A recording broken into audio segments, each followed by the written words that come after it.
name is Victoria Staten, and I live in Chicago, Illinois.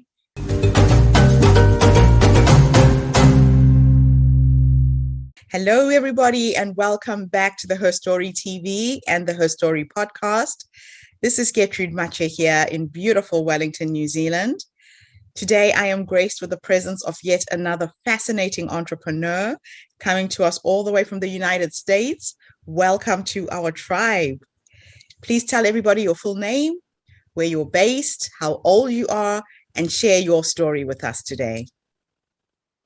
My name is Victoria Staten, and I live in Chicago, Illinois, and I am 60 years old. I just had my birthday. Congratulations. Where does your story begin? My story begins in Southern California. I grew up right near the beach in Southern California during the 60s and 70s. And so you can imagine during that time frame, there was a lot of racial strife. People were protesting to protect the environment. Title IX, which was a very important aspect that passed in 1978 that affected me because I was an athlete. And so that was to empower female athletes. And there just were a lot of things that were happening then that unfortunately are top of mind today. And that really shaped a lot of my spirit, my soul, who I am, growing up during those tumultuous times. And it's unfortunate that young women today are faced with very similar things. Wow. And so you decided to create this brand. Was it out of necessity? How you felt the design of shoes should be different? How did you come up with the concept? Well, it's twofold. Number one, because my upbringing in the 70s was filled with having all of these different missions to help make the world a better place, I remember that I felt really empowered wearing Familari shoes in the 70s. You know, I was very involved in politics. As I said, I was an athlete. And I was just constantly pushing for positive change, marching in my Familari shoes. And so a couple years ago, when, you know, a lot of these things were starting to come back and to become top of mind again, I bought a pair of vintage Familari shoes and walked around in a trade show all day. And it was the first time my feet didn't hurt in years walking a trade show. And so I thought to myself, whatever happened to Familari? And I ended up contacting the family and was able to acquire the rights to the trademarks. And I decided to embark on my entrepreneurial journey and build a shoe business to bring Familaris back to life. That is just awesome. I love the fact that this was a personal experience, obviously, that made you decide to take this on. But you decided to bring back something that was working. A lot of entrepreneurs sometimes feel like they have to reinvent the wheel to go into business. But you saw something that worked, decided to just run with that and support it. Am I correct? Well, yes, it had been dormant. The brand had been dormant for many years. Yes. But except online in vintage stores and places like that. So I knew that I could, because of my experience. I have a lot of experience in the industry, from wholesale and retail, from design to product development, to sourcing, to sales. And I have a lot of relationships, and I knew that I was the perfect person to bring this brand that meant so much to women my age, to bring it back to life. And I worked really hard with a small committed group of women to make it happen. And we have arrived. That is just awesome. So if you were to have a conversation with that younger you, that young woman who wanted to go into business, saw something that was good, and you want to give her some nuggets of advice based on the journey that you've been on up to this point, what 3 nuggets of wisdom would you give her? I'm asking this in case there is somebody online who's listening to us right now, has seen something that has gone out of circulation, is debating whether they should do it. Give us some advice. What 3 nuggets of wisdom would you give that person? I would say the first thing is they have to be extremely passionate about what it is that they're doing. And it could be a particular product, it could be a particular service. They just need to be extremely passionate about making that happen. And then the second thing that's really important is they need to have some experience or at least some knowledge about that particular industry or some connections. You know, there's all kinds of nuances, and the more connections they have and the more knowledge they have about that industry, the better off they're going to be. And then the third thing is don't give up. It is really tough being an entrepreneur. And there are so many days, especially in the beginning, where your highs are really high, your lows are really low, and you want to sometimes give up because it's just too much pressure. But don't, just keep moving forward. If you need to pivot and tweak things a little bit, go for it. But don't give up. Just keep pushing, because one day it will happen and you'll realize, oh my gosh, all the fruits of my labor are paying off now. So those would be my 3 words. I absolutely love that.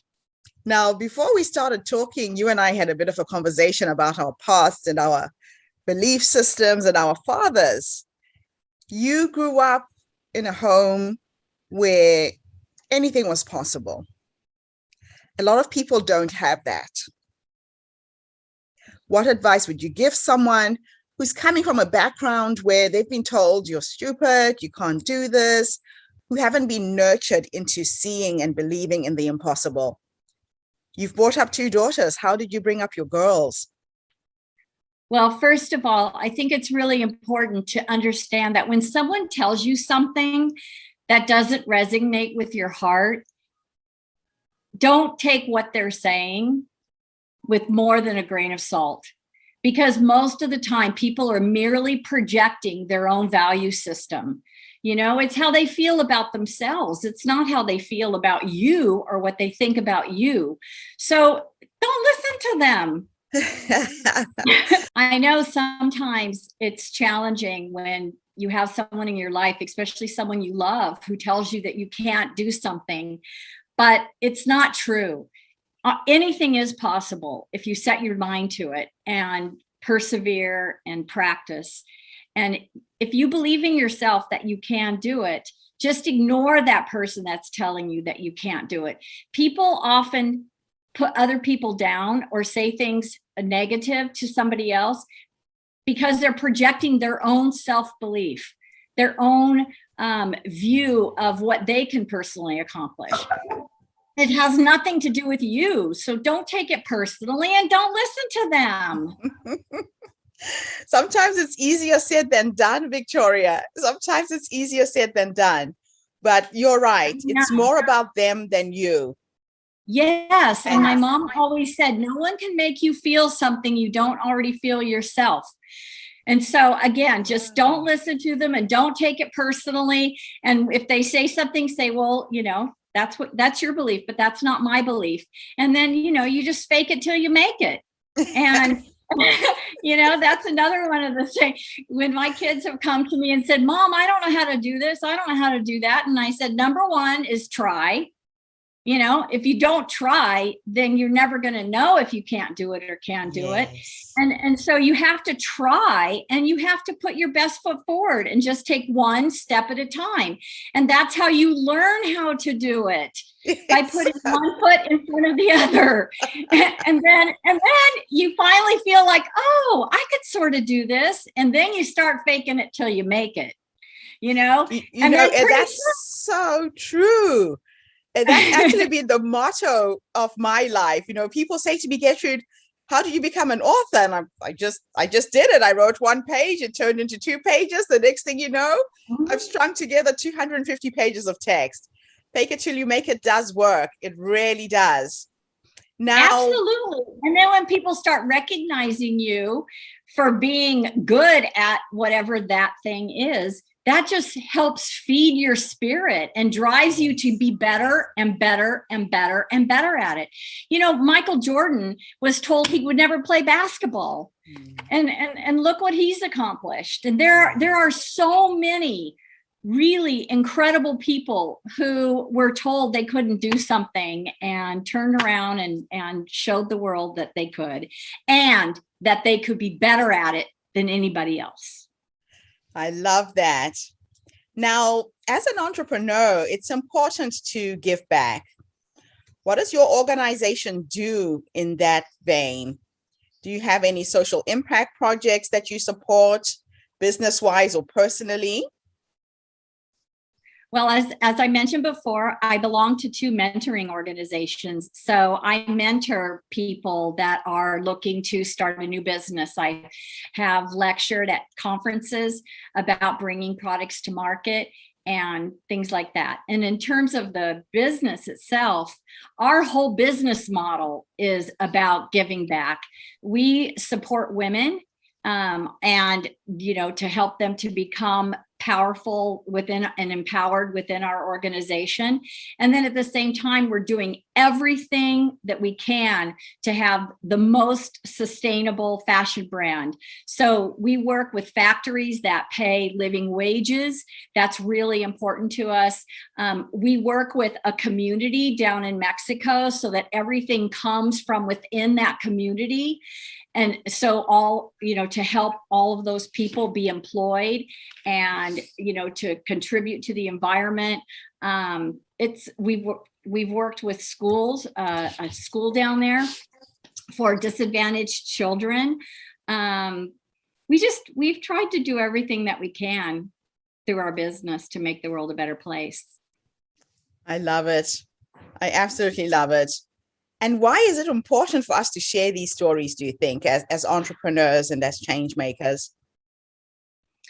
I think just to inspire women, especially women, that want to embark on their own journey, that feel that thing burning in their soul to do that.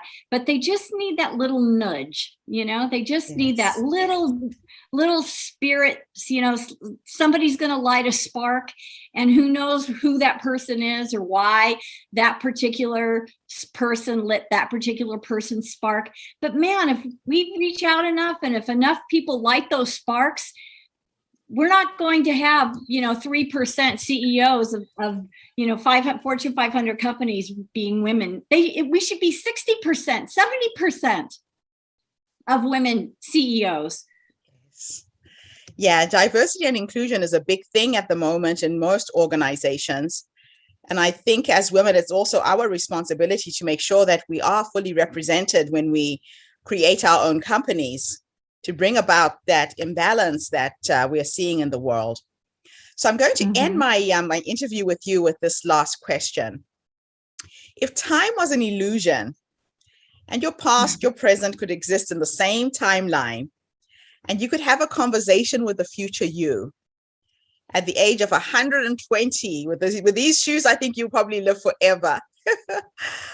If you could have a conversation with the future you, based on how you've lived your life, what would you say to that woman? Wow, that's a really good question.